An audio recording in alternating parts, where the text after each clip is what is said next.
Já estou aqui com a Elaine de Pádua, que é a nossa nutricionista. Bem-vinda, viu? Obrigada. Vamos falar sobre alimentação, atividade física. E tem muita gente querendo correr contra o tempo agora pro verão, né? Nossa, as pessoas são desesperadas para perder peso de uma forma urgente, o que não é indicado. Você já tem que se preparar lá desde o começo do ano. O negócio é se preparar agora para a vida e não pro verão, né? Exato. E aproveite para tirar suas dúvidas, mas não sobre milagre. Exato. Porque emagrecer por tem que comer direitinho, Natal, treinar. não dá, né? Exato, claro. Não existe milagre. Na verdade, a nutrição ela tem que se inserir no dia a dia das pessoas para sempre, para o resto da vida. Então, se você quer colher esse benefício, você já tem que inserir isso no seu dia a dia. E aí, lógico que milagre, você vai querer fazer dieta restritiva ou dieta detox, que está tão na moda, que muitas vezes não é recomendado, ou até dieta líquida, a gente às vezes escuta tantas loucuras, isso não vai trazer nenhum benefício, é claro. Não vai, gente. O corpo tem que estar bem nutrido. Isso é o mais importante. Saudável, né? E aí, a partir disso, a gente consegue todos os outros benefícios. Na verdade, o emagrecimento é uma consequência desse corpo bem nutrido, bem alimentado. E aí, por isso que muitas vezes você vai conseguir esse benefício. Agora, se fizer restrição, é claro que a gente não vai conseguir. Você até consegue por um período curto, mas não consegue manter, que é o mais importante. A engordar, né? Vamos para uns mitos e verdades? Olha, você em casa mandando suas perguntas, hein? Comer à noite engorda. Depende do quê? Então, é um mito. Aqui, à noite, as pessoas acabam, muitas vezes, tendo uma alimentação muito errada, sendo que é um período que você vai passar, depois da última refeição, você vai passar um período muito longo em jejum.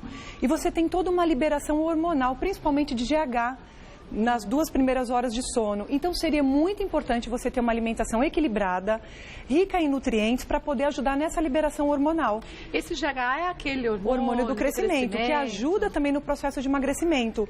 Então, se eu fizer uma refeição desequilibrada nesse horário, a tendência é atrapalhar toda a síntese hormonal. E com isso, já acordar indisposto. Então, as pessoas têm que pensar nisso também. E tem gente que pula o jantar, né? Exato, come mal, pula o jantar. E aí, o que acontece? No dia seguinte, não tem disposição para treinar, para praticar alguma coisa, até para poder trabalhar, porque a alimentação está relacionada com uma boa concentração, com uma boa memória. Então, claro que você vai ter que fazer uma boa refeição nesse horário. Obviamente, fazer uma boa refeição não é falar que legal, vou comer pernil hoje à noite. Não, aí você vai ter que escolher uma proteína com baixo teor de gordura, com pouco colesterol de preferência e fazer uma combinação de um bom carboidrato aqui. Muitas pessoas têm costume de tirar o carboidrato no horário do jantar. Não é interessante, você pode usar um carboidrato aqui de baixo e médio índice glicêmico, que significa o quê? Que eu vou diminuir a absorção dessa glicose presente nesse carbo. E com isso eu não vou acabar fazendo reserva de gordura. Mas tipo qual carboidrato seria uma indicado? Batata, por exemplo, uma batata doce, a quinoa, por exemplo, vai ser uma fonte interessante, um arroz integral, com mix de cereais e de fibras nesse arroz. Então, você tem várias opções para você colocar. O importante é você não tirar esse carboidrato da noite, principalmente. E se você reparar, sempre tem um na família que é aquele que come menos, que não janta, que pula uma refeição e é o mais gordinho. Exato, porque o seu corpo faz reserva, ele tem uma ação contrária. Ao invés de você emagrecer, seu corpo vai fazer mais reserva de gordura, muitas vezes aonde você menos quer. No abdômen. Né? Exatamente, e com isso, essa pessoa acaba até tendo uma dificuldade maior de emagrecer, porque o metabolismo basal dela é mais lento. O gasto energético é muito mais lento, porque o corpo vai reter. Ele não vai gastar, sendo que ele não tem de onde tirar. Então, por isso que ele é tão sábio. É muito importante você fazer uma refeição equilibrada, para no dia seguinte você ter energia e poder gastar. Ter disposição, ter saúde, claro. Né? Vamos ver mais uma? Para emagrecer é preciso cortar os carboidratos da alimentação. Nunca. Você disse o oposto, né? Até porque para eu absorver proteína eu vou precisar de carboidrato. E outra coisa, se eu corto o carboidrato, o meu corpo vai transformar outras fontes, outros substratos em energia, porque eu vou fazer gliconeogênese. O que significa? Eu vou pegar aquela gordura ou aquela proteína e transformar aquilo em glicose. Então, na verdade, não vai adiantar nada, muito pelo contrário. Eu vou fazer com que a célula se torne mais econômica, a minha atividade cerebral aqui vai ser prejudicada também, porque o cérebro ele precisa de 330 gramas de glicose para poder funcionar. E isso é muito importante porque vem do carboidrato. Então, não é uma medida inteligente. Então, se não tem o carboidrato, se não tem essa glicose, o meu corpo vai transformar. Exato. E você pode ter falta de memória, hipoglicemia, por exemplo, numa prática de atividade física. Então, tudo isso vai acabar atrapalhando, muitas vezes, função cerebral, a perda de peso e até, muitas vezes, uma pessoa que gosta de praticar atividade física também pode ser prejudicada, a performance por conta dessa falta de carboidrato, que é o nosso melhor alimento para nos dar energia. Então, não pode cortar o carboidrato. Vamos ver mais um? A ingestão de líquidos auxilia no desempenho da atividade física. Uma pessoa desidratada não vai conseguir manter um treino até por muito tempo, né? Até porque a água, ela vai ser muito importante, principalmente a água. Quando eu falo de água, muitas vezes as pessoas querem usar isotônico, mas não tem necessidade.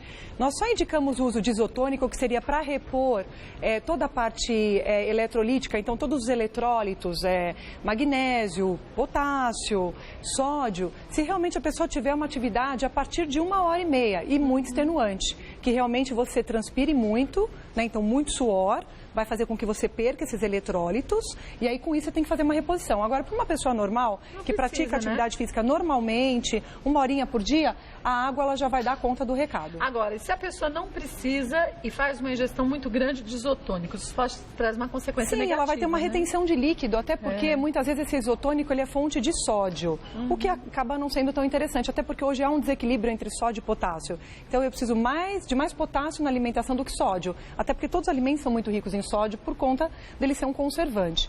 Então, nesse caso, não é indicado. É geralmente indicado para um atleta que realmente tem uma perda considerável e aí realmente você tem que repor. Minoria da população. Exato. Vamos ver mais um? Próximo.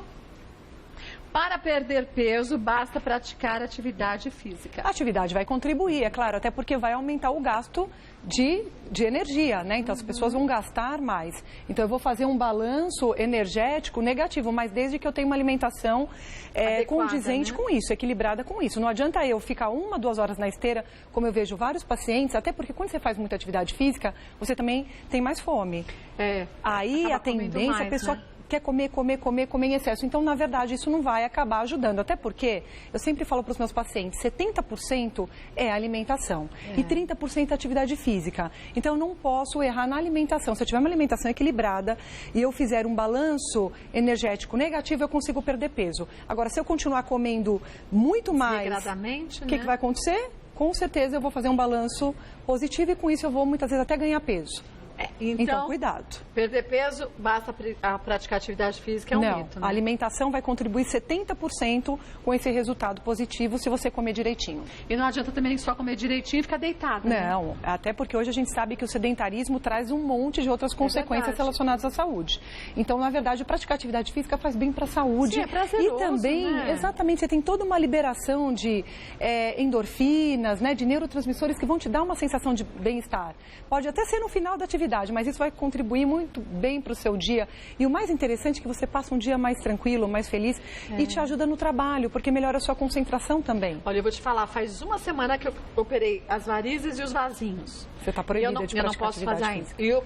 Só quando saiu o roxo. Mas eu me bisunto tanto com o creme que o médico deu para sair roxo para fazer logo. Sabe por quê? O corpo sente. E parece que você está cansada, mas não é cansaço. É excesso de energia. Exato. Que você não está queimando como você estava acostumada. Exatamente. Né? E depois da 12ª semana de treinamento, você se sente tão bem porque você já tem aquele resultado crônico. Então é só uma questão de tempo. Tentar encontrar uma atividade que você gosta e praticar alguma coisa, não ficar parado. E passar uma semana. A primeira semana é horrível. É terrível. A segunda semana é mais ou menos. A terceira você vai se adaptando. E quando você vê, você está adorando praticar alguma coisa. E aí você para, você fica estressada de não estar fazendo nada. Acho que o segredo é você encontrar alguma atividade que realmente você sinta prazer em lá fazer, não fazer só por obrigação. Ou então a atividade física da moda, né? Que é pior que tudo, né? Exatamente. Vamos ver agora, ó. Mais uma. Malhar em jejum é melhor para perder peso. Pois é, né?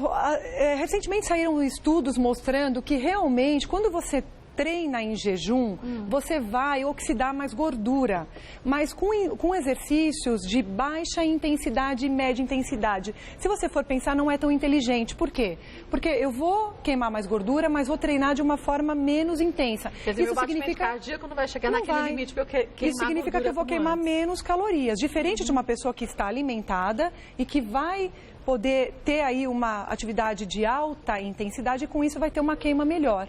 Então, na verdade, não seria eficiente, apesar de ter uma oxidação maior de gordura. Mas a gente também tem que pensar que para algumas pessoas isso pode também levar a um processo catabólico de perda de massa muscular, o que também não é interessante. Então, o ideal é se alimentar e praticar a atividade física de uma forma mais intensa. Mesmo porque tem gente que passa mal, né? Muito arriscado, né? Você ter uma hipoglicemia, cair pressão, passar mal, entrar em processo catabólico. Então, muitas vezes ele nem vai ter um rendimento adequado no treino. Então, realmente não é recomendado fazer. Então, aqui é um mito. É um mito. Vamos ver algumas dúvidas que surgiram aqui? Digo, Suplementos alimentares fazem mal para quem faz atividade física? Depende da necessidade de cada um. Então, se realmente essa pessoa precisa usar algum tipo de suplemento para complementar uma dieta que não é equilibrada, de repente não consome algum tipo de nutriente, sim, seria necessário. Mas isso a pessoa vai ter que passar com um profissional para poder fazer a orientação adequada. Não pode... Até porque tomar por conta pode trazer malefícios também. Muita proteína, às vezes a pessoa está tomando proteína e está tomando aminoácido junto, quer dizer, não tem essa necessidade. Então tem que ser avaliado caso a caso, pensar muito na questão individual de cada paciente e com isso você fazer a prescrição correta para cada pessoa. Tem muitos produtos ótimos no mercado, mas podem ser ótimos para algumas pessoas e péssimos para mim, Exato, né? Até porque a sua necessidade pode ser diferente do outro, a sua alimentação é diferente do outro, então isso tem que ser analisado. Então eu digo, vai na nutricionista para você saber direitinho o que é bom para você, tá? Vamos ver mais um? Mais uma dúvida da Rosana. Quais os melhores alimentos pós-treino? Então vai depender do tipo de treino. Se é um treino mais aeróbico, ela vai precisar tanto de proteína como de carboidrato, principalmente do carboidrato para refazer os estoques de glicogênio que ficam no músculo. Agora, se é um treino pensando em ganho de massa muscular, por exemplo, de musculação, ela vai precisar de alimentos ricos em proteína para fazer recuperação muscular. Então aí para recuperação muscular, proteína. Proteína, pode ser o ovo uma ótima fonte de proteínas e aminoácidos, então alto valor biológico, um frango ou uma carne, então também vai ser uma proteína de ótima qualidade justamente para fazer essa recuperação. O iogurte, por exemplo, no café da manhã, a gente acaba prescrevendo bastante também. O próprio feijão também vai ser uma fonte de proteína vegetal, mas também interessante principalmente para quem não come proteína animal. Então vamos ter que caprichar mais na proteína vegetal para dar conta também dessa necessidade. E o atum é um dos alimentos que eu mais gosto de prescrever, porque ele vai ter uma quantidade calórica muito interessante, uma quantidade de gordura muito menor e é um alimento também com alto teor aí de proteína. Quer dizer, depende do que a gente deseja da atividade física e que tipo de atividade física para a gente escolher o grupo alimentar mais indicado. Até porque quando eu faço musculação, eu estou causando microlesão lá naquele tecido. Então eu tenho que fazer uma recuperação, senão eu acabo não ganhando massa muscular. Então com isso, essa proteína vai nos ajudar justamente nessa situação. Tá bom? Bom, volto já e tem outras perguntas. Por falar em aproveitar, vamos aproveitar porque dá tempo pra você ficar mais bonita e livre daquilo que te incomoda. Isso mesmo. Aí para o verão, né? Entrar em forma, É verdade, não é mesmo? Carol. Com o Imecap Redutor de Medidas para você que está em casa. É o primeiro tratamento completo contra a gordura localizada. E também, mais uma vez, por duas frentes, Isso né? mesmo, porque ele age de dentro para fora e de fora para dentro. Olha só o depoimento de quem usa e a gente já volta. Olha lá. Oi, gente! Vocês sabem que eu emagreci mais de 20 quilos. E como toda mulher sempre tem aquela gordurinha localizada que não sai por nada desse mundo, eu uso o Imecap Redutor de Medidas. Eu passo o creme nas pernas, no bumbum e na barriga e também tomo as cápsulas. Então aqui fica o meu segredinho, o Imecap Redutor de Medidas. Beijos, tchau! Gente, como ela emagreceu, Corpo perfeito, sem uma celulite, sem uma gordura mas ela localizada. tinha aquelas gordurinhas localizadas. Ela tinha, principal aquela na região do quadril, região do abdômen, não precisa mais se preocupar com isso. O Imecap Redutor de Medidas, o creme, ele funciona com nanotecnologia, então ele atinge as camadas mais profundas da pele e, claro, elimina a gordura localizada.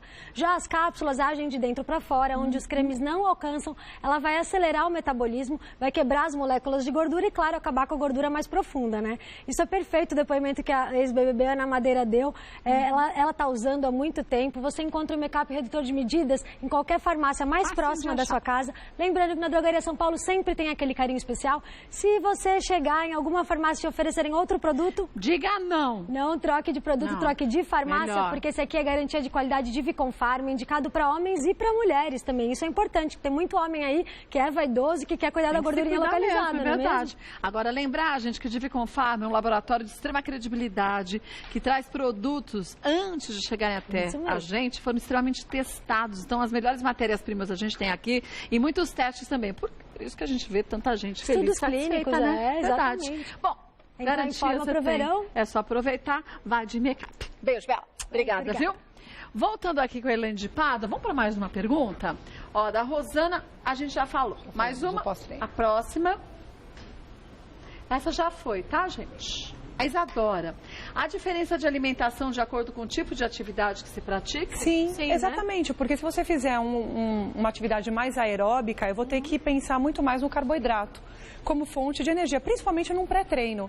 Porque isso vai ser muito importante para a pessoa melhorar a performance, conseguir resistir mais ao exercício, ela vai ter que caprichar no carboidrato. Então, uma torradinha ou pão? A torrada, os dois vão ser ótimas opções, até porque a quantidade de fibra aqui vai ser similar. E até nesse caso eu quero uma quantidade menor de fibra para melhorar minha absorção aqui. Eu preciso de absorção rápida, vou correr 10, 15 quilômetros, preciso ter um consumo maior realmente de carboidrato, mas não tão rico em fibra para não me atrapalhar nesse processo aqui de absorção.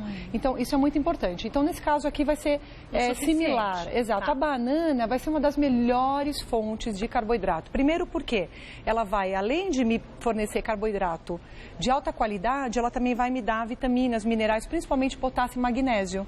Então, ela acaba também melhorando toda aquela parte de eletrólitos também, que você tem uma perda, principalmente durante um exercício de resistência, como, por exemplo, uma corrida, ou até mesmo uma caminhada na esteira. A pessoa tem que comer para poder fazer. É uma absorção rápida pelo organismo, bem rápida, né? Então uma das frutas que a gente mais indica como um pré-treino. E geralmente eu ainda combino com um sachêzinho de mel, para dar aquele up mesmo e a pessoa conseguir manter aí os seus níveis ótimos de glicemia. Para quem não tem muito tempo, às vezes as pessoas reclamam, eu não como nada de manhã porque não tenho tempo. Vou treinar em jejum porque não tenho tempo. Por que não só um suco de uva, fruta, então um copinho, né? De suco de uva. Esse suco você pode comprar, ele é pronto. Aquele integral, integral, né? Sem açúcar, sem corante, sem aromatizante, mas que vai ter um teor de carboidrato essencial para quem pratica atividade física também, né? Excelente, é um ótimo suco. Além disso, ele ainda baixa os níveis de LDL e colesterol, que é o colesterol ruim, vamos colocar assim, se tiver em excesso. Vamos ver mais uma? Um beijo, viu, Isadora?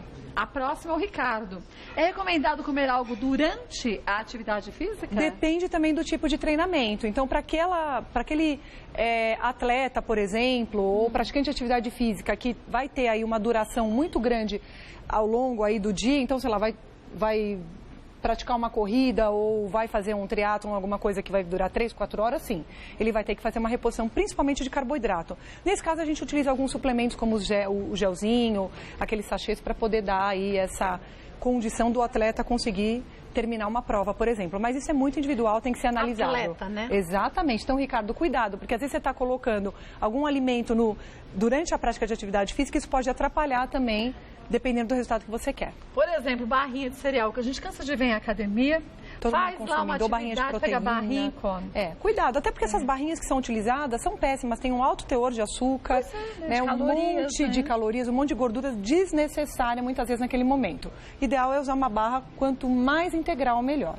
Olha, converse sempre com o seu nutricionista, porque ele vai saber direitinho como reage o seu corpo, como é a sua atividade física, como é a sua alimentação. E aí vai conseguir ver se há necessidade de uma suplementação ou não, né? Exato. Não é porque suplementação que vale para todo mundo. Não, até porque muitas vezes a gente até suplementa, mas se houver necessidade e algum déficit realmente comprovado, senão não tem por que estar dando. Não tem por quê, né? Olha, vou passar para vocês aqui o site da Elaine de Pádua. Qualquer informação que você queira pode acessar lá, www.dnanutri, tudo junto, .com.br. É claro que ela volta mais vezes ao programa e querendo sugerir algum tema, fique mais que à vontade. Muito obrigada. Prazer. Eu que agradeço. Sempre meu, viu?